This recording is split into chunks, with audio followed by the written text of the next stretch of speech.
The fluorescent lights buzzed overhead like angry insects as Maya Khan pressed her hands against the bleeding wound, her fingers working with a precision that seemed almost supernatural. The 18-year-old kid on the gurney, Marcus, had taken a bullet to the shoulder during what he insisted was just being in the wrong place at the wrong time. Maya knew better. She had seen enough gunshot wounds in her 32 years to recognize the trajectory patterns, the powder burns, the way the fabric had torn. This was no random violence. "Keep pressure here," she told Marcus, guiding his trembling hand to the gauze pad. The bullet went clean through, missed the major arteries. "You're going to be fine." But even as she spoke those reassuring words, Maya's mind was cataloging details that had nothing to do with civilian medicine. Entry angles suggested the shooter had been approximately 6 feet tall, firing from an elevated position. The wound pattern indicated a 9mm, probably a Glock. Her hands moved automatically, cleaning and suturing. While her brain processed tactical information she had no business knowing as a simple clinic medic. Have you ever had to hide your true skills to fit in, pretending to be less capable than you really are just to avoid unwanted attention? Sometimes the most dangerous person in the room is the one nobody notices. The East Brooklyn Free Clinic occupied the ground floor of a converted warehouse, its walls painted the kind of institutional green that was supposed to be calming, but somehow made everything feel more desperate. Maya had been working here for 18 months, ever since she had decided that Dr. Maya Khan sounded much safer than Petty Officer First Class Khan, Navy SEAL Team 6. The transformation had required more than just hanging up her uniform. She had learned to walk differently, to hold her shoulders in a way that suggested exhaustion rather than military bearing, to let her hair fall across her face instead of pulling it back in the severe ponytail that had been her signature for 8 years of active duty. Dr. Rodriguez, the clinic director, appeared at her elbow with the concerned expression he wore whenever the violence from outside their doors literally bled through their entrance. "Another busy night, Maya. This is the 3rd gunshot this week." Maya nodded, not trusting herself to comment. 3 gunshots meant territorial disputes were escalating. The Kozlov crew had been pushing into neighborhoods that belonged to other organizations, testing boundaries, seeing who would push back. She had observed the patterns, mapped the territories in her head without meaning to. Old habits died hard, especially when those habits had kept her alive in places like Afghanistan and Syria. Marcus winced as she finished the last suture. "You got magic hands. Document. Where'd you learn to do that so smooth?" For just a moment, Maya's hands stilled. She could see herself in a field hospital in Helmand Province, working on a Marine who had taken shrapnel from an IED, her movements equally smooth and precise, while mortars fell around them. She could remember the weight of her body armor, the smell of cordite and blood, the way time seemed to slow down when lives hung in the balance. "Medical school," she said simply, because it was true enough. The Navy had paid for her medical training, though they had expected her to use it on special operations teams rather than in inner-city clinics. Marcus studied her face with the sharp intelligence that many people underestimated in kids from this neighborhood. "You got that look, document. Like you seen some things." Maya finished bandaging his shoulder, her movements efficient and gentle. "Everyone's seen some things, Marcus. The question is what you do with what you've learned." She helped him sit up, automatically assessing his color, his breathing, the steadiness of his hands. No signs of shock, no indication of internal bleeding they had missed. He would heal clean if he followed her instructions and stayed out of trouble. The latter seemed unlikely given the neighborhood they were in. Dr. Rodriguez returned with discharge papers and a lecture about keeping the wound clean. Maya retreated to the supply closet to restock her kit, grateful for a moment of solitude. The small space smelled like antiseptic and gauze, familiar and oddly comforting. She had always been good with her hands, even before the military had taught her to kill with them just as efficiently as she could heal. The clinic served a population that existed in the spaces between legitimate medicine and the street. People without insurance, without documentation, without any reason to trust authority figures. They came to Maya and the other volunteers because this was the only place that asked no questions and demanded no payment beyond what people could afford. Some paid in cash, others in information, still others in simple gratitude. Maya had learned to value all 3 equally. Nurse Thompson, a 60-year-old woman who had been keeping this neighborhood alive through sheer force of will for 3 decades, stuck her head into the supply closet. Got a walk-in asking for you specifically, honey. Says he heard you're the one to see for difficult cases. Maya's hands paused in their inventory of bandages. In her experience, when someone asked for her specifically, it usually meant trouble. She had been careful to keep a low profile, to be competent but not suspiciously so. Apparently, she had not been careful enough. Did he give a name? Maya asked, already knowing the answer would be unsatisfying. Just said to tell you Roman was hoping for a consultation. Maya felt something cold settle in her stomach. Roman was not a common name in this neighborhood. Roman suggested money, power, the kind of authority that made people nervous. She had been expecting something like this for months, dreading the moment when her carefully constructed civilian life would intersect with the kind of people she had spent her military career either hunting or avoiding. Tell him I'll be right there, Maya said, checking her reflection in the small mirror mounted on the inside of the supply closet door. She looked tired, which was perfect. Tired people were not threatening. Tired people did not have the energy to be dangerous. She found him waiting in examination room 3, seated casually in the plastic chair reserved for family members. He was tall, probably 6'2", with dark hair and the kind of expensive suit that looked effortlessly elegant even in the harsh fluorescent lighting. His hands were folded in his lap, perfectly still, but Maya could see the subtle signs of controlled alertness in the way he held his shoulders, the positioning of his feet. This was a man who knew how to fight, and more importantly, a man who expected trouble. Roman, she said, keeping her voice professionally neutral. What can I do for you? He smiled, and Maya felt another chill run down her spine. It was not an unfriendly smile, but it was calculating. This man was evaluating her just as carefully as she was evaluating him. I've been hearing interesting things about the work you do here, Dr. Khan. People say you have a gift for handling complicated situations with unusual skill. Maya kept her expression blank, falling back on the 1,000-yard stare that had served her well in briefing rooms from Norfolk to Ramadi. I'm a doctor. I treat sick and injured people. Nothing complicated about it. Roman's eyes moved over her face, reading micro-expressions with the kind of attention that suggested he was used to gathering intelligence from reluctant sources. Of course, I was simply hoping you might have time to discuss some security concerns I have about this neighborhood. I understand there's been an increase in violence affecting your patients. Maya felt her jaw tighten involuntarily. Security concerns was code for something, though she was not yet sure what. I treat the injured. I don't get involved in whatever causes the injuries. Very wise policy, Roman said, standing with the fluid grace of someone who spent considerable time maintaining physical fitness. But sometimes the injuries come looking for the people trying to treat them. I'd hate to see anything happen to such a valuable community resource. There it was. The threat wrapped in concern, the offer of protection that came with strings attached. Maya had seen this dance before, in villages from Iraq to Somalia. Someone with power wanted something from someone without it, and they always started with helpful suggestions about security. I appreciate your concern, Maya said carefully. But this clinic has been serving this community for years without any serious problems. Roman nodded as if he had expected that response. Of course. But times change. Territories shift. New players enter old games. It would be unfortunate if Dr. Maya Khan became collateral damage in conflicts that have nothing to do with her. Maya felt her training kick in, the hyper-awareness that had kept her alive through 3 deployments in active combat zones. This man knew more about her than he should, which meant someone had been asking questions. Someone with resources and patience and the kind of connections that could turn a simple background check into a detailed intelligence profile. I'll keep that in mind, she said, moving toward the door in a clear indication that the consultation was over. Roman followed her movement with his eyes, but made no move to leave. Dr. Khan, one more thing. You have very steady hands. Steady enough to work under pressure. That's a rare quality in civilian medicine. Maya paused with her hand on the door handle. Thank you. Medical school was very thorough. I'm sure it was, Roman said, and something in his tone made Maya look back at him.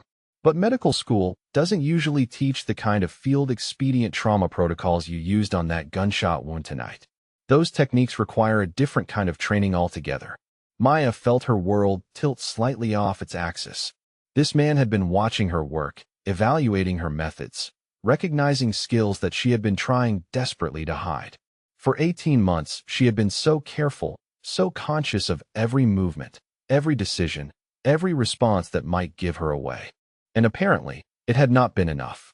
"I should get back to my patients," Maya said, because it was the only thing she could think to say. "Of course," Roman replied, finally standing and moving toward the door. "Dr. Khan, if you ever find yourself in need of someone who understands the challenges of transitioning between different kinds of service, I hope you'll remember that this neighborhood has friends who appreciate what you do here." He was gone before Maya could formulate a response, leaving behind only the faint scent of expensive cologne and the uncomfortable certainty that her carefully constructed new life was about to become significantly more complicated.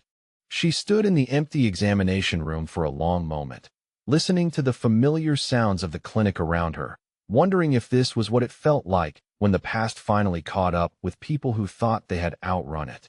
Through the window, she could see 3 young men loitering across the street from the clinic entrance, their positions suggesting casual observation rather than coincidental gathering. They had the look of soldiers, though their uniform was street clothes and attitude rather than camouflage and boots. Maya recognized the pattern from a dozen different conflict zones. Someone was gathering intelligence, mapping vulnerabilities, planning something that would probably end with blood on the floor and questions she could not afford to answer. Maya took a deep breath, squared her shoulders, and walked back into the main treatment area. Marcus was gone, hopefully home to his grandmother's apartment where he belonged. Dr. Rodriguez was suturing a knife wound on a woman who claimed to have cut herself cooking. Nurse Thompson was taking vital signs on a man whose shallow breathing suggested a collapsed lung that he probably could not afford to have properly treated anywhere else. This was her world now. These people depended on her steady hands and her steady nerves, and she could not protect them if she was running from shadows or jumping at every reminder of who she used to be.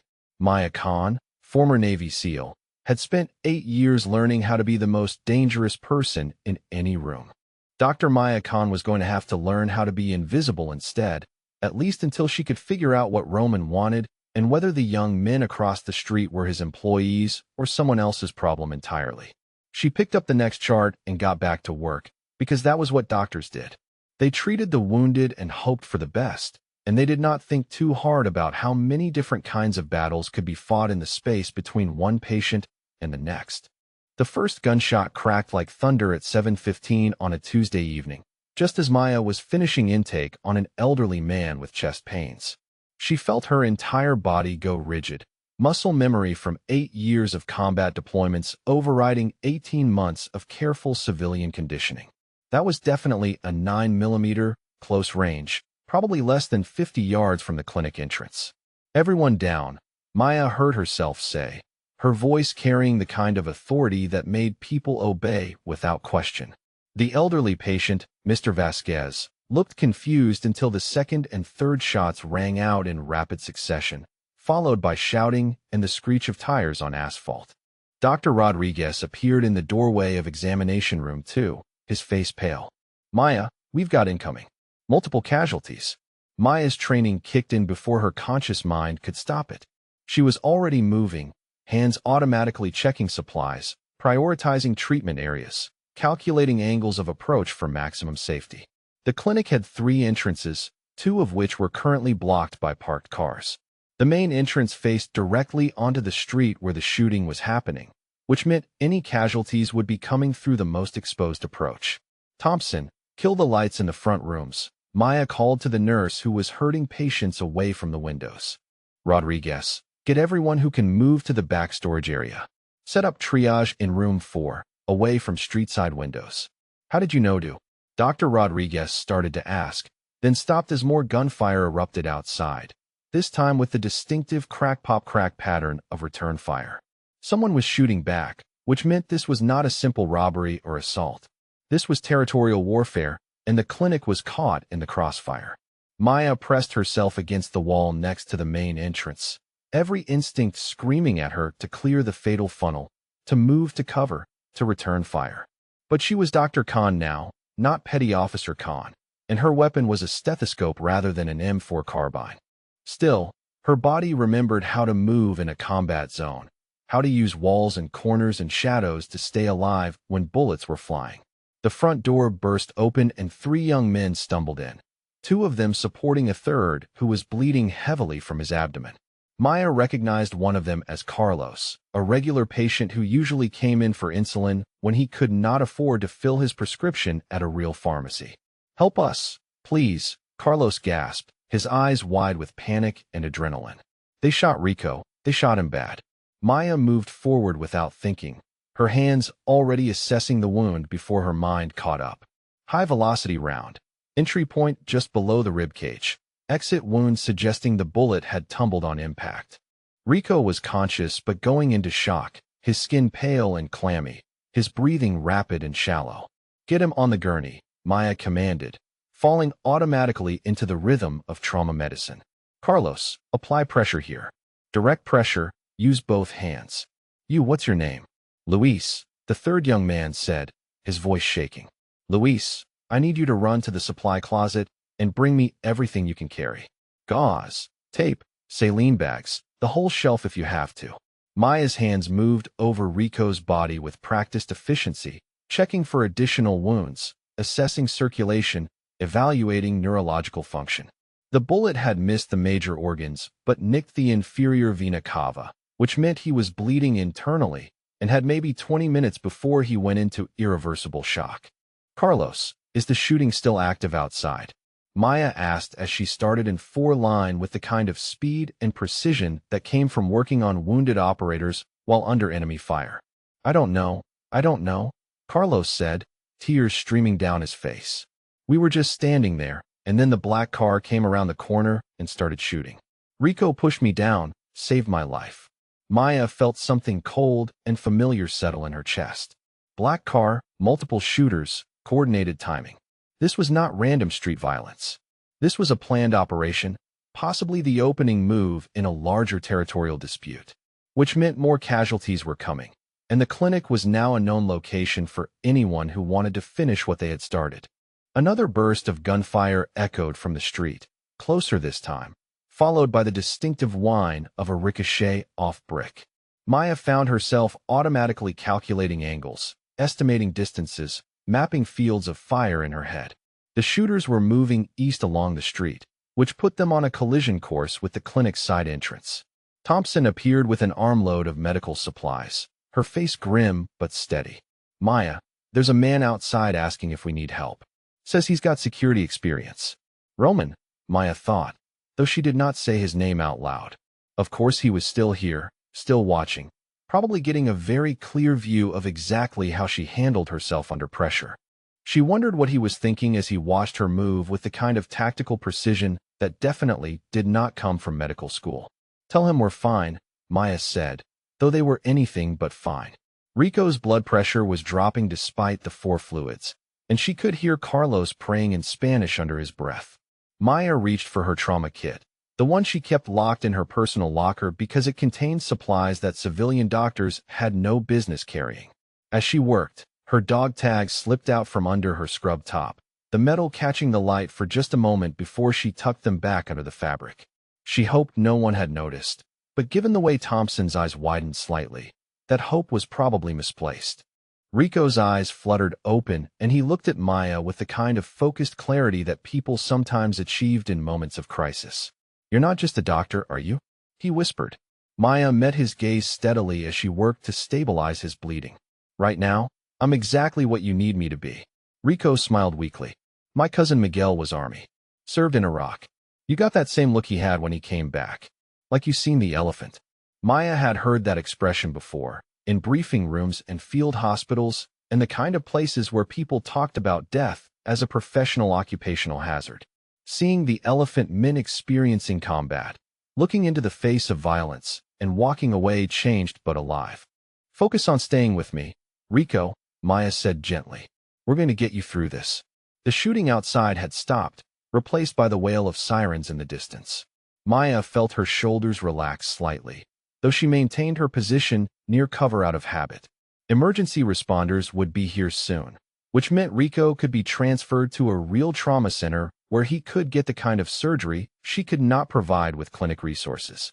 Dr. Rodriguez returned from securing the other patients, his face tight with stress. Maya, I don't know how you knew to do all that, but you probably saved his life. Maya looked down at her hands, still steady despite everything that had just happened. In another life, in another uniform, she would have been proud of that steadiness. Tonight, it felt like a liability that could blow her cover and destroy everything she had built. Carlos was staring at her with something like awe. Doc, where did you learn to work like that? I never seen nobody move so fast, so sure. Emergency medicine, Maya said, because it was not entirely a lie. You learn to work under pressure. But even as she said it, Maya knew that her explanation was insufficient. She had moved like a soldier tonight, thought like a soldier, responded to threats with the kind of tactical awareness that came from years of training and months of deployment. Anyone who knew what to look for would have seen it, and Roman struck her as exactly the kind of man who would know what to look for. Through the clinic's front window, Maya could see emergency vehicles arriving, their red and blue lights painting the street in alternating colors. She could also see a familiar figure standing across the street, partially hidden in the shadow of a doorway but clearly observing everything that was happening. Roman had watched her handle a mass casualty event with military precision, had seen her move and think and respond like someone who had been trained to fight wars rather than just treat their casualties. Maya wondered what he would do with that information, and whether her carefully constructed civilian life was about to come to an abrupt and possibly dangerous end. Rico was loaded into an ambulance 15 minutes later, stable enough to survive the trip to Brooklyn Methodist, where real trauma surgeons could finish what Maya had started. Carlos and Luis gave their statements to the police, carefully avoiding any mention of the doctora who had saved their friend's life with skills that seemed too advanced for a simple clinic physician. Maya stood in the clinic's main treatment area, watching the emergency vehicles disappear into the night and trying to process what had just happened. For 18 months, she had been so careful to be ordinary, to be forgettable, to blend into the background of civilian medicine. Tonight, all of that careful work had been undone by 20 minutes of gunfire and her inability to let people die when she had the skills to save them. Nurse Thompson appeared at her elbow, holding a cup of coffee that smelled like it had been made sometime during the previous administration. Maya, honey, I've been working in emergency medicine for 30 years, and I've never seen anyone move like you did tonight. Maya accepted the coffee gratefully, using the warmth to steady hands that were finally starting to shake as the adrenaline wore off. It was a busy night. Thompson studied her face with the kind of maternal attention that made it impossible to lie. Those boys are going to remember what you did tonight. Word gets around in this neighborhood. People are going to start coming here specifically because they heard about the doctora who can work miracles under fire. Maya felt a chill that had nothing to do with the night air coming through the open door. Attention was the last thing she needed. Attention led to questions, and questions led to the kind of investigations that would reveal exactly why Dr. Maya Khan's medical training had included advanced trauma protocols that were classified above the level of civilian emergency medicine. Thompson patted her shoulder gently. Whatever you used to do before you came here, I'm glad you ended up with us. This neighborhood needs people who don't run when the shooting starts. Maya nodded, not trusting her voice to remain steady. Through the window, she could see that the mysterious figure across the street was gone, though she had no doubt that Roman had seen everything he needed to see. Tomorrow, she would have to decide whether to run again, to pack her few belongings and disappear into another city with another identity, or to stay and face whatever consequences came from being seen. Tonight, she was just grateful that Rico would live to see his family again, and that her hands had remembered how to save lives even when her heart had forgotten how to trust in second chances. Roman appeared in the clinic doorway at exactly 9:30 the next morning, carrying a small paper bag that smelled like expensive coffee and wearing a concerned expression that Maya suspected was about as genuine as a campaign promise. He moved through the waiting area with the kind of casual authority that made people automatically step aside without quite knowing why they were doing it. Dr. Khan, he said, approaching the front desk where Maya was updating patient files. I brought coffee. Thought you might need it after last night. Maya looked up from her paperwork, automatically cataloging details. Roman's suit was different today, charcoal gray instead of navy. but still expensive enough to buy a month's worth of medical supplies. His hands were steady as he set the coffee on the counter, but she could see the subtle signs of controlled tension in his shoulders. This man was operating under stress, which made him either more dangerous or more predictable, depending on his training. That's very thoughtful, Maya said carefully, but unnecessary. Roman's smile was warm and utterly unconvincing. After what happened here last night, I'd say the whole neighborhood could use some caffeine and moral support. Mind if we talk privately for a few minutes? Maya felt her internal alarm system activate. Private conversations with men like Roman rarely ended well for people like her, especially when those conversations took place so soon after public displays of unusual competence. But refusing would create more suspicion than accepting, and she needed to know what he knew and what he wanted. Of course, Maya said, gesturing toward examination room 3. Though I should mention that I have patients scheduled starting at 10. Roman followed her into the small room, his eyes automatically scanning corners, exits, sight lines. Maya recognized the behavior because she was doing exactly the same thing, though she hoped she was being more subtle about it. They were two predators pretending to be ordinary people, and the pretense was wearing thin on both sides. "How are you holding up after last night?" Roman asked, settling into the plastic chair with the kind of casual grace that suggested significant physical training. "That must have been traumatic for someone in your profession." Maya began organizing supplies that did not need organizing, using the familiar motions to steady her nerves. It was certainly more excitement than we usually see here. But this is an urban clinic. Violence is unfortunately part of the landscape we work in. Roman nodded thoughtfully. "Still, the way you handled the situation was remarkable. Very calm under pressure. Very organized. Almost like you'd dealt with mass casualty events before." There it was. The probe disguised as a compliment. The fishing expedition wrapped in admiration. Maya had been expecting this conversation since the moment she saw him watching from across the street, but she still felt her pulse quicken slightly. "Medical training emphasizes emergency protocols," Maya said, keeping her voice neutral. "When people are bleeding, you don't have time to panic." "Of course," Roman agreed. "Though I have to say, your emergency protocols seemed unusually sophisticated.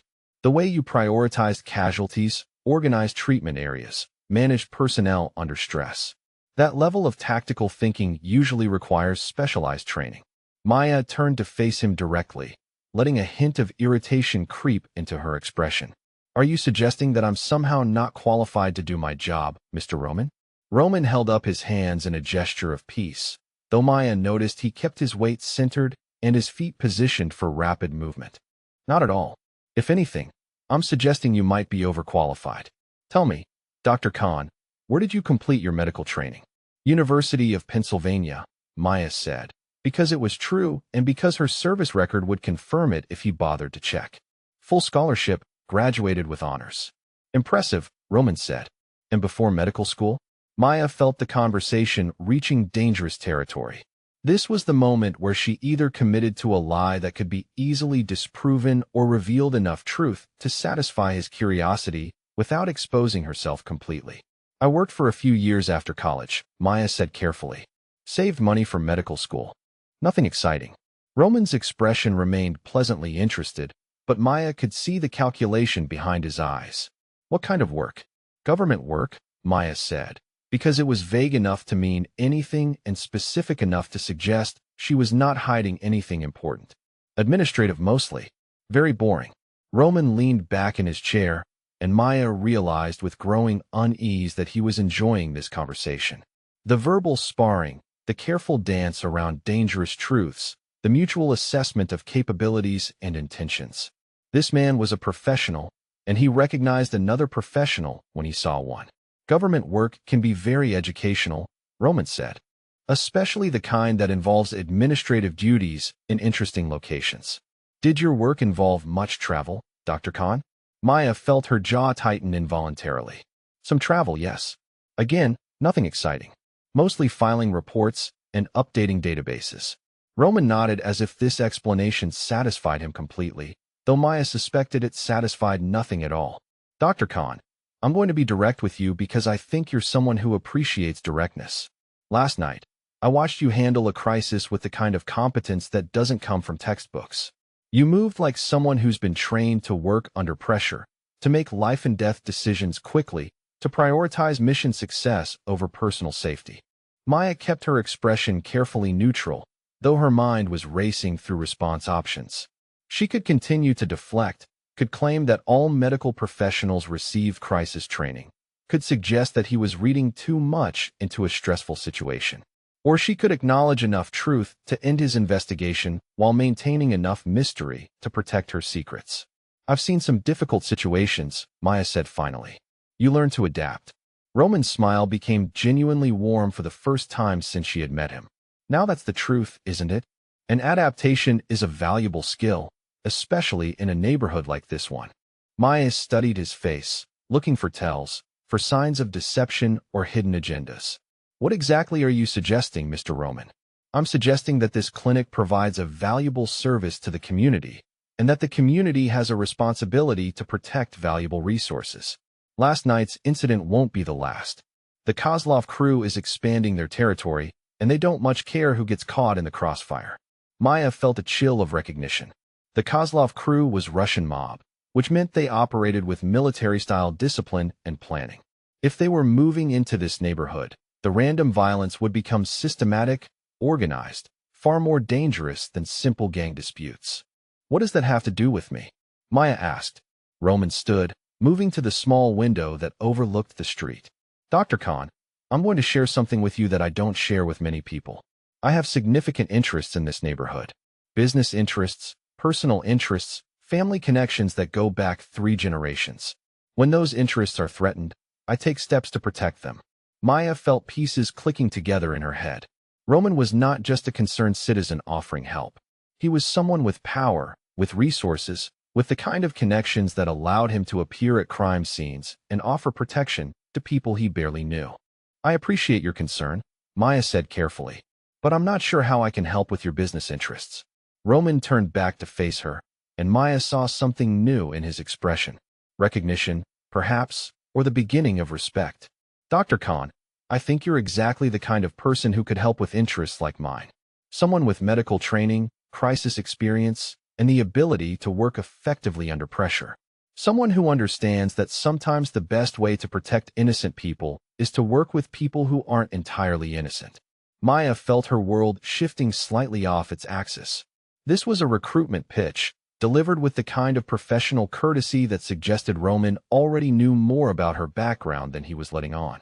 The question was whether he knew enough to be dangerous or just enough to be useful. I'm a doctor, Maya said. I treat sick and injured people. I don't get involved in anything else. Roman nodded as if he had expected that response. Of course. And I'm simply a businessman concerned about community safety. But sometimes doctors find themselves treating injuries that result from complicated situations, and sometimes businessmen find themselves needing medical expertise that operates outside normal channels. Maya understood the subtext perfectly. Roman was offering her a job, or at least an arrangement, that would involve treating people who could not go to legitimate hospitals for legitimate reasons. Criminal medicine, with the kind of compensation and protection that came with criminal employment. I should get back to my patients, Maya said, moving toward the door. Roman made no move to follow her, though his voice carried clearly across the small room.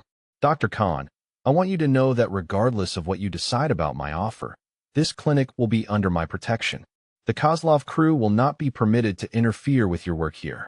Maya paused with her hand on the door handle. Why? Roman's smile was enigmatic. Because I believe in protecting valuable community resources. And because I have a feeling that you and I are going to be seeing a lot more of each other in the future. Maya left him in the examination room and returned to her desk, trying to process what had just happened. Roman's offer was simultaneously generous and terrifying, the kind of protection that came with obligations she was not sure she wanted to understand. But the alternative was leaving the clinic vulnerable to exactly the kind of systematic violence that had driven her out of military service in the first place. Nurse Thompson appeared at her elbow with a stack of patient files. Maya, honey, everything okay? You look like you've seen a ghost. Maya looked through the window to where Roman was walking toward a black sedan that probably cost more than the clinic's annual budget. Just discussing community safety with a concerned neighbor. Thompson followed her gaze and whistled softly. That's some concerned neighbor. He's been asking questions about you. Yesterday, before the shooting. Wanted to know about your background, your training, how long you've been working here. Maya felt her stomach drop. What kind of questions? The kind that suggest he's interested in more than your medical degree, Thompson said gently. Maya, I don't know what you used to do before you came here, and I don't need to know. But that man out there is the kind who makes problems disappear, and he's looking at you like you're the solution to something important. Maya watched the sedan pull away from the curb, wondering whether she had just been offered salvation or damnation, and whether there was really any difference between the two when it came to people like Roman and the world he represented. In 18 months of careful civilian life, she had never felt more like a soldier than she did at this moment, standing at the edge of a battlefield she had hoped never to see again. Maya knew she was being watched before she saw the watchers. It was something in the rhythm of the neighborhood, a subtle wrongness in the way people moved on the sidewalk outside the clinic.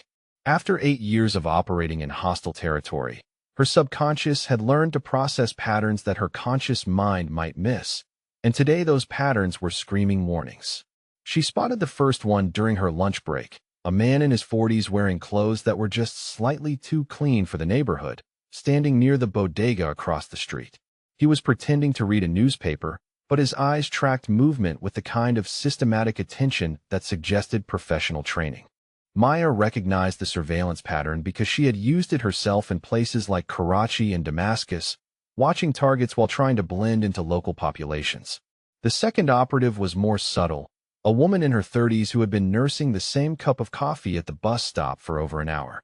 She looked like she belonged, dressed in the kind of practical clothes that working women in this neighborhood wore, but her positioning gave her clear sight lines to both the clinic entrance and the service alley. Classic Overwatch, the kind of placement that allowed for real-time intelligence gathering and rapid response if the situation changed. Maya felt her blood pressure spike as old instincts kicked in. Someone had found her, and whoever they were good enough to conduct proper reconnaissance before making their move. That suggested resources, training, and most importantly, patience. Random criminals did not invest this kind of time and effort in surveillance. This was something else entirely. Dr. Rodriguez noticed her distraction during their afternoon staff meeting. Maya, you seem tense today. Everything okay? Maya forced herself to focus on the patient schedules they were reviewing, though part of her mind continued tracking the surveillance team outside. Fine, just tired. It's been a busy week. But it was not tiredness that had her checking exit routes and calculating response times for emergency services. It was the growing certainty that 18 months of careful anonymity had somehow been compromised, and that people from her previous life had finally tracked her down. At 3:15, Maya's worst fears were confirmed when Nurse Thompson approached her desk with a troubled expression.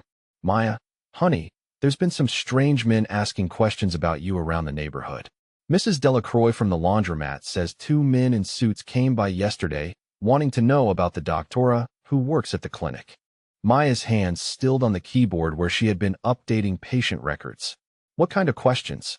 Personal questions. How long you'd been here, where you lived before, whether you had any family visiting. Mrs. Delacroix said they showed her some kind of official identification, but she couldn't read the details without her glasses. Official identification meant federal agents, or at least people with access to federal credentials. Maya felt her carefully constructed world beginning to tilt off its axis. After 2 years of radio silence, someone had finally connected Dr. Maya Khan in Brooklyn to Petty Officer First Class Maya Khan, who had disappeared from official records after a classified operation went sideways in Syria. The operation had been labeled routine, a simple extraction of a CIA asset who had been compromised by local militia groups. Maya's team had been tasked with providing medical support and emergency evacuation if things went wrong. Of course, things had gone spectacularly wrong, as they often did when intelligence agencies tried to manage field operations from climate-controlled offices in Virginia. Maya closed her eyes and let herself remember for just a moment. The safe house in Aleppo, surrounded by hostile forces. The asset, a Syrian chemical engineer named Qasim, who had been feeding information to the Americans for 3 years. The betrayal that had led to a 12-hour firefight against overwhelming odds. And most importantly, The hard drive that Kasim had insisted on protecting even as enemy fire turned their extraction point into a killing ground. Maya had never learned exactly what was on that drive, but she knew it had been important enough for powerful people to want it back, and dangerous enough for other powerful people to want it destroyed. Her team had eventually fought their way out, but Kasim had died in the process, taking his secrets with him. Or so everyone had assumed. The truth was more complicated. Maya had been alone with Kasim for the last 3 minutes of his life, long enough for him to press a small encrypted device into her hands and whisper coordinates in Arabic. She had never reported the device, never mentioned the coordinates, had simply buried both secrets as deeply as she could and tried to forget they existed. Apparently, someone else had not forgotten. Maya's phone buzzed with a text message, pulling her back to the present crisis. The number was unfamiliar, but the message made her blood run cold. "We need to talk. Tonight. Pier 17, South Street Seaport. Come alone. A friend from Syria." Maya stared at the message for a long moment, her mind racing through possibilities and implications. Someone who knew about Syria had found her, someone who felt confident enough to arrange a meeting in a public location. That suggested either official sanction or significant backup, neither of which boded well for her continued anonymity. Her phone buzzed again, this time with a call from an unknown number.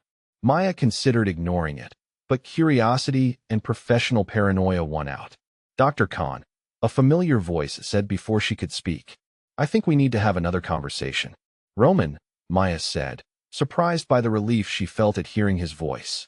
"How did you get this number?" "Maya, I need you to listen to me very carefully. My people have identified at least 4 individuals conducting surveillance on your clinic. They appear to be federal agents, though their behavior suggests they're operating outside normal channels." Maya felt the world shift again. Roman had his own surveillance network, and that network was good enough to detect federal operatives. That level of capability suggested connections she had not anticipated and resources she could barely imagine. "Where are you right now?" Roman asked. "At the clinic," Maya said automatically, then realized she probably should not have answered so quickly. "Stay there. I'm sending a car. We need to talk immediately, and not over the phone." Maya felt her military training warring with 18 months of civilian caution. Meeting with Roman meant acknowledging that she needed his help, which meant admitting that her cover was blown and her carefully constructed life was falling apart. But the alternative was facing whatever was coming entirely alone, and that seemed like a much worse option. "Roman," Maya said quietly, "the people watching me aren't just federal agents. They're connected to something that happened overseas. Something classified." "I suspected as much," Roman said, and something in his tone made Maya realize that he had suspected considerably more than he had initially let on. "Maya, whatever you were involved in before you came here, whoever is looking for you now, we can handle it. But I need to know what we're dealing with." Maya closed her eyes and made a decision that felt like jumping off a cliff. There was an operation in Syria 2 years ago. Things went wrong. People died who shouldn't have died, and someone thinks I know something that I shouldn't know. "Do you?" Roman asked. "Know something you shouldn't?" Maya thought about the encrypted device that was currently hidden behind a loose brick in her apartment wall, and about the coordinates that she had memorized despite every intention of forgetting them. "Yes," she said. "I think I do. The car will be there in 5 minutes," Roman said. "Maya, I want you to know that whatever this is about, you're not facing it alone anymore." Maya hung up the phone and sat in the sudden quiet of the clinic, trying to process how much her life had just changed in the space of a 10-minute conversation. For 18 months, she had been Dr. Maya Khan, civilian physician, unremarkable and invisible. Now she was about to become something else entirely, something that required the protection and resources of a man like Roman and whatever organization he represented. Nurse Thompson appeared at her desk again, this time carrying Maya's jacket and purse. "Maya, honey, there's a very expensive car outside with 2 very serious-looking men in it. I'm guessing you need to go somewhere important." Maya stood, her legs feeling slightly unsteady. "Thompson, I need you to know that I might not be coming back. If anything happens, if anyone comes here asking about me, you don't know anything except that I was a good doctor who cared about her patients." Thompson studied her face with the kind of maternal concern that made lying impossible. "Maya, whatever trouble you're in, whatever you used to be before you came here, Just remember that you've got people who care about you now. People who've seen who you really are, and we think you're worth protecting." Maya felt her throat tighten unexpectedly. The clinic staff had become her family over the past year and a half, the first real connection she had allowed herself since leaving the military. The thought of losing them, of bringing danger into their lives, made her chest ache with something that felt like grief. "Take care of the patients," Maya said, squeezing Thompson's hand gently. "And if anyone asks, you never saw me leave." Maya walked toward the clinic entrance, knowing that she was walking away from the last 18 months of careful anonymity and toward whatever came next. Through the window, she could see the black sedan that Roman had sent, its engine running, its occupants watching the street with professional alertness. As she reached for the door handle, Maya caught sight of her reflection in the glass. For just a moment, she looked like Dr. Maya Khan, civilian physician, tired after a long day of treating patients. Then she straightened her shoulders, adjusted her posture, and became someone else entirely. Someone who had survived Syria and could survive whatever was coming next, especially if she had the right allies and enough firepower. Maya stepped outside and walked toward the sedan, leaving Dr. Maya Khan behind and reclaiming the part of herself that knew how to fight wars and win them, regardless of the cost. The safe house occupied the top floor of a converted warehouse in Red Hook, its windows offering clear sight lines across the harbor while remaining invisible from street level. Maya found herself impressed despite her reservations about accepting help from Roman's organization. The tactical advantages were obvious: multiple exit routes, elevated position, secure communications, and enough space to establish both defensive positions and a field medical station. Roman spread detailed maps across the conference table, his movements precise and economical. Maya recognized the planning methodology from her own military experience, though she was surprised by the quality of intelligence his people had gathered in such a short time frame. "The federal team tracking you consists of 6 operators," Roman said, pointing to surveillance photos arranged along one edge of the map. "They're not official FBI or CIA. Our sources suggest they're contractors working for someone with significant resources and government connections." Maya studied the faces in the photographs, looking for recognition. She found it in the third image: Marcus Webb, a former Delta Force operator who had transitioned to private security after a messy divorce from the Army following an incident in Afghanistan. Seeing his face brought back memories she had tried very hard to suppress. "I know him," Maya said quietly. "Webb was part of a joint operation in Syria. He was supposed to provide overwatch for our extraction, but his team got compromised early in the mission." Roman's expression sharpened with interest. "Compromised how?" Maya felt old anger rising in her chest. "Someone sold us out. We went into that safe house expecting light resistance and a clean extraction. Instead, we walked into a coordinated ambush with at least 40 hostiles and military-grade equipment." Roman nodded as if this information confirmed something he had already suspected. "Maya, I need you to understand something about the situation we're facing. These people aren't just looking for you because of what you might know. They're looking for you because of what you definitely know, and they're willing to eliminate witnesses to protect it." Maya thought about the encrypted device hidden in her apartment, about the coordinates that Qasim had whispered with his dying breath, about the weight of secrets she had been carrying for 2 years. Whatever was on that device, it was valuable enough to justify a 2-year manhunt and the deployment of private military contractors. "What do you think they want?" Maya asked. Roman leaned back in his chair, his expression thoughtful. "In my experience, when powerful people hunt someone this persistently, it's usually about money or leverage. Either you have something they need, or you know something that could destroy them." Maya felt a chill of recognition. The Syrian operation had been about a chemical engineer who had been passing secrets to American intelligence. But what if Qasim had been playing both sides? What if the device contained information that could embarrass or incriminate people in positions of power? "Roman," Maya said carefully, "if I told you that I might have access to classified information that could be extremely valuable to the right buyer, what would you say?" Roman's smile was sharp and predatory. "I'd say that valuable information is an excellent insurance policy, provided you know how to use it properly." Maya made a decision that felt like crossing a bridge she could never uncross. "The device is in my apartment. Hidden, but accessible. If these people are willing to kill for it, Then maybe it's time to find out what makes it so important. Roman stood and moved to a wall-mounted communications panel. Victor, he said into a secure handset, I need a 3-man team to conduct a discreet retrieval operation. High-value intelligence asset, possibly hostile surveillance in the area. Maya watched him coordinate the operation with professional efficiency, noting the way his people responded to orders without question or hesitation. This was not amateur hour. Roman commanded the kind of loyalty and respect that came from proven competence under pressure. While his team prepared for the apartment retrieval, Maya found herself drawn to the tactical equipment arranged along one wall of the safe house. Body armor, communications gear, weapons that looked military specification rather than civilian legal. Someone had invested serious money in outfitting this facility. You know how to use those, Roman said, appearing beside her with 2 cups of coffee that smelled significantly better than anything the clinic had ever served. Maya accepted the coffee gratefully. I know how to use all of them. The question is whether I should. Roman studied her face with the kind of attention that made her feel exposed. Maya, can I ask you something personal? Maya felt her defenses automatically rising. Depends on how personal. When you left the military, was it voluntary? Maya thought about the after-action reports, the congressional inquiries, the classified debriefings that had gone on for months after Syria.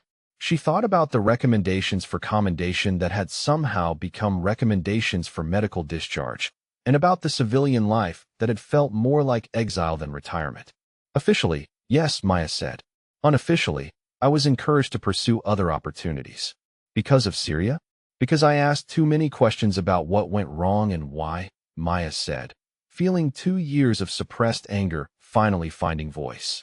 Because I suggested that maybe someone in authority had deliberately fed our team bad intelligence. Because I refused to sign statements that would have absolved certain people of responsibility for certain decisions. Roman nodded as if this explanation made perfect sense. In my experience, people who ask inconvenient questions about powerful mistakes tend to find themselves unemployed very quickly. Maya looked at him over her coffee cup, trying to read the expression in his eyes. Roman, what exactly is your experience? I know you're not just a concerned businessman. Roman's smile was rueful. Fair question. My family has been in the business of solving problems for people who can't go to the police for 3 generations. Sometimes those problems involve protecting people who ask inconvenient questions about powerful mistakes. Maya felt something shift between them, a recognition of shared experience and mutual understanding. They were both professionals who had operated in gray areas where official rules did not apply and where survival depended on competence rather than credentials. The secure handset crackled to life. Package retrieved, no hostile contact. En route to safe house. Roman answered the call with obvious satisfaction. Excellent. How long until you're back? 20 minutes if traffic cooperates. Maya felt her pulse quicken. In 20 minutes, she would finally know what Qasim had died protecting and what secrets were valuable enough to justify a 2-year manhunt by private military contractors. Roman must have noticed her tension because he moved closer, his presence reassuring rather than intimidating. Maya, whatever we find on that device, whatever secrets you've been carrying, you don't have to carry them alone anymore. Maya looked at him, really looked at him, and saw something she had not expected. Genuine concern, professional respect, and something deeper that made her chest tighten with possibilities she had not allowed herself to consider for a very long time. Roman, Maya said quietly, I need you to know that being around me is dangerous. The people looking for me don't take prisoners, and they don't worry much about collateral damage. Roman stepped closer, close enough that she could smell his cologne and see the small scar above his left eyebrow. Maya, I need you to know that I've been in the danger business my entire adult life. Having you around makes me feel safer, not less safe. Maya felt her carefully maintained emotional distance wavering. This man understood her in ways that civilian doctors and nurses never could. He recognized her competence without being threatened by it, appreciated her skills without trying to diminish them. The moment stretched between them, charged with possibility and complicated by the circumstances that had brought them together. Maya found herself leaning slightly toward him, drawn by the combination of strength and gentleness that seemed to define everything about Roman Volov. When he kissed her, it felt inevitable and surprising at the same time. His lips were warm and sure, his hands gentle on her face, his entire being focused on her in a way that made the rest of the world disappear temporarily. Maya kissed him back with 18 months of suppressed longing, 2 years of carefully controlled isolation, and the sudden desperate hope that maybe she did not have to face the future entirely alone. They broke apart when the secure handset crackled again, both breathing hard, both looking slightly stunned by the intensity of what had just happened between them. "Package delivered," Victor's voice announced, standing by for further instructions. Roman cleared his throat, his voice slightly rougher than usual when he responded. "Bring it up. And Victor, I want full tactical deployment around the perimeter. If anyone comes looking for that package, I want to know about it before they get within 3 blocks of this location." Maya felt reality reasserting itself as Roman's people prepared defensive positions and established communications protocols. In a few minutes, she would learn what secrets had cost Kasim his life and made her a target for elimination. But for right now, in this moment between crisis and revelation, she allowed herself to believe that she had found someone who could stand beside her when the shooting started and still be there when the smoke cleared. Roman touched her hand gently. "Ready to find out what we're dealing with?" Maya squeezed his fingers, drawing strength from his steady presence. "Let's go change the world." The encrypted device had contained everything Maya had expected and several things she had not. Kasim's files included detailed records of chemical weapons transactions, Swiss bank account numbers, and most damaging of all, audio recordings of American officials discussing how to eliminate inconvenient witnesses to their Syrian operations. The evidence was comprehensive enough to destroy careers, end political aspirations, and potentially result in criminal prosecutions that would reach the highest levels of government. Maya and Roman had spent 3 days studying the files, cross-referencing names with Roman's intelligence network, and developing a strategy that would neutralize the immediate threat while creating long-term insurance against future problems. The solution they devised was elegant in its simplicity: selective disclosure to the right people at the right time, creating a balance of power that would protect Maya while advancing Roman's legitimate business interests. The federal contractors who had been hunting Maya received copies of the most damaging audio files along with a simple message. Any further interest in Dr. Maya Khan would result in the immediate release of all remaining evidence to major news outlets and congressional oversight committees. The response had been swift and decisive. Webb and his team had disappeared from New York within 24 hours, their surveillance operation officially terminated. Now, 6 weeks later, Maya stood in the newly renovated East Brooklyn Free Clinic, watching Roman's construction crew install the final pieces of state-of-the-art medical equipment. The renovation had transformed the converted warehouse into something approaching a real hospital, complete with surgical suites, digital imaging equipment, and enough trauma beds to handle whatever emergencies the neighborhood could provide. Dr. Rodriguez appeared beside her, his expression still slightly dazed by the scope of the improvements. "Maya, I still can't believe all this is really happening. 6 weeks ago we were rationing sutures, and now we have equipment that most city hospitals would envy." Maya smiled, adjusting the engagement ring that Roman had given her the previous week. "Sometimes circumstances change rapidly. The important thing is that we can serve our patients better." Rodriguez nodded, then lowered his voice slightly. "Maya, I have to ask. Your friend Mr. Volov, his generosity is extraordinary. Are you comfortable with the source of his funding?" Maya had been expecting this question for weeks. The clinic staff were not naive about the neighborhood they worked in or the kind of men who had the resources to fund million-dollar renovations without breaking a financial sweat. They deserved honesty within the limits of what she could safely share. "Roman's family has significant business interests throughout the city," Maya said carefully. "Some of those interests operate in gray areas, but his commitment to this clinic and this community is genuine. He believes in protecting the people who protect others."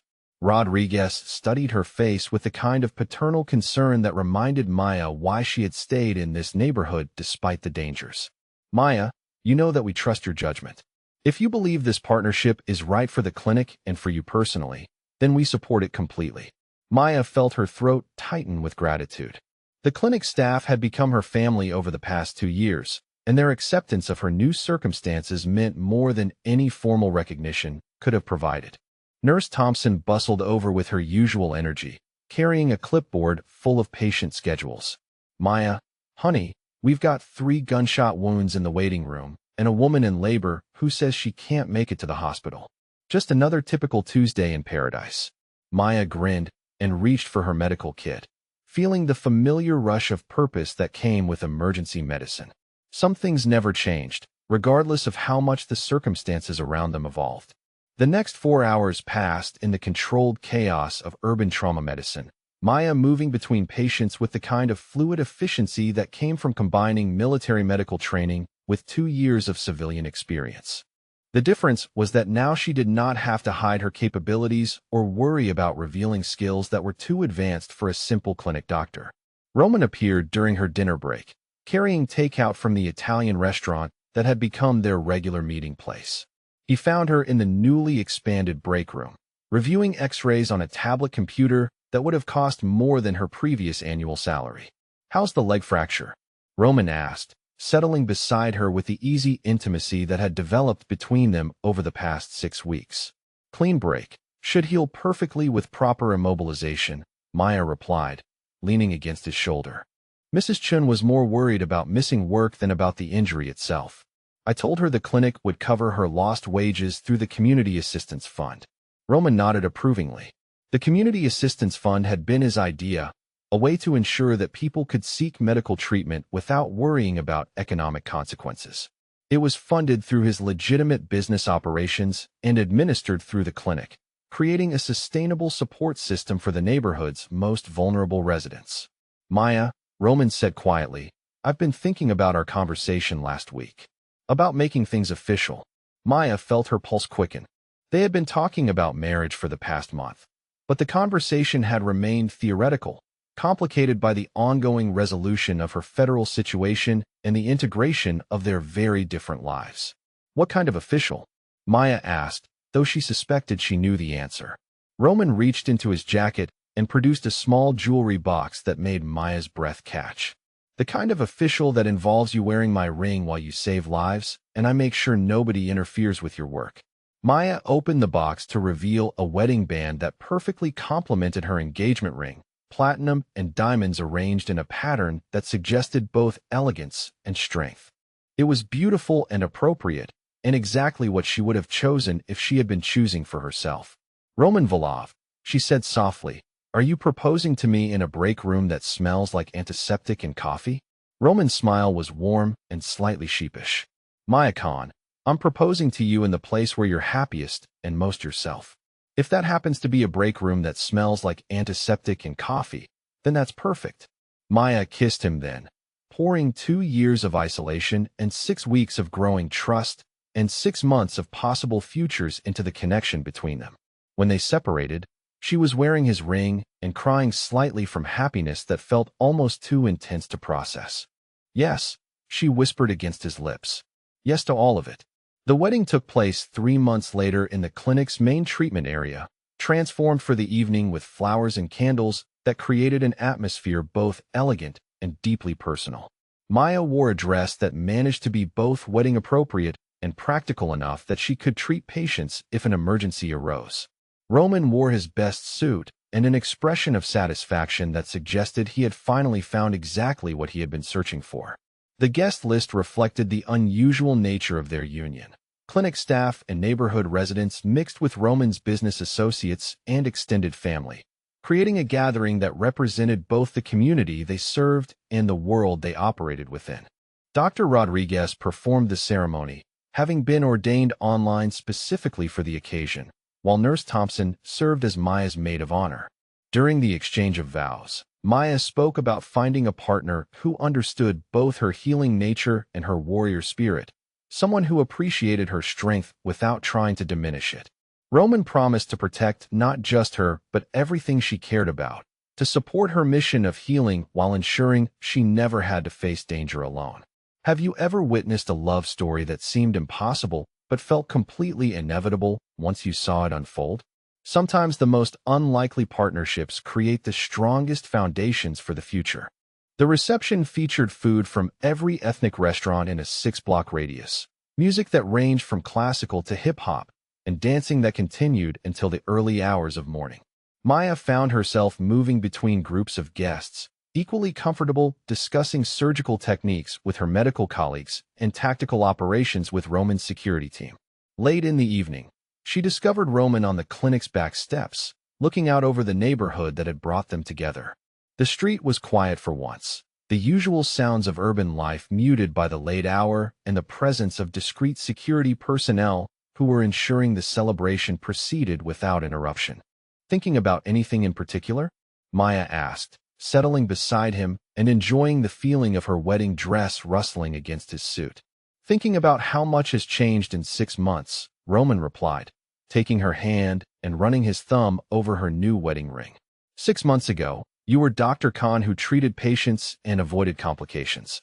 Tonight, you're Dr. Volav who treats patients and plans tactical operations." Maya leaned against his shoulder, feeling the solid warmth of his presence. "Do you think I've changed too much?" Roman turned to look at her directly, his expression serious. "Maya, you haven't changed at all. You've just stopped hiding who you've always been.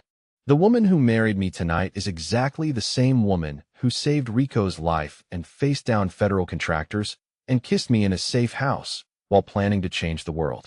Maya felt tears threatening again, though these were tears of gratitude rather than overwhelming emotion. For the first time in her adult life, she was exactly who she was supposed to be, with someone who loved all the different aspects of her identity rather than asking her to choose between them. The epilogue to their story unfolded over the following months with the kind of steady progression that characterized the best kinds of partnerships. The clinic expanded its services to include specialized trauma care, mental health counseling, and community outreach programs that addressed the root causes of neighborhood violence. Maya trained a new generation of medical professionals in advanced emergency protocols, while Roman's organization provided security and funding that allowed them to operate without compromise. 6 months after their wedding, Maya stood in examination room 3, treating a knife wound on a teenager who reminded her of Marcus, the first patient she had seen on the night her old life ended and her new one began. Her movements were as precise and confident as ever, but now she wore both her wedding ring and her dog tags, symbols of the different parts of herself that no longer seemed contradictory.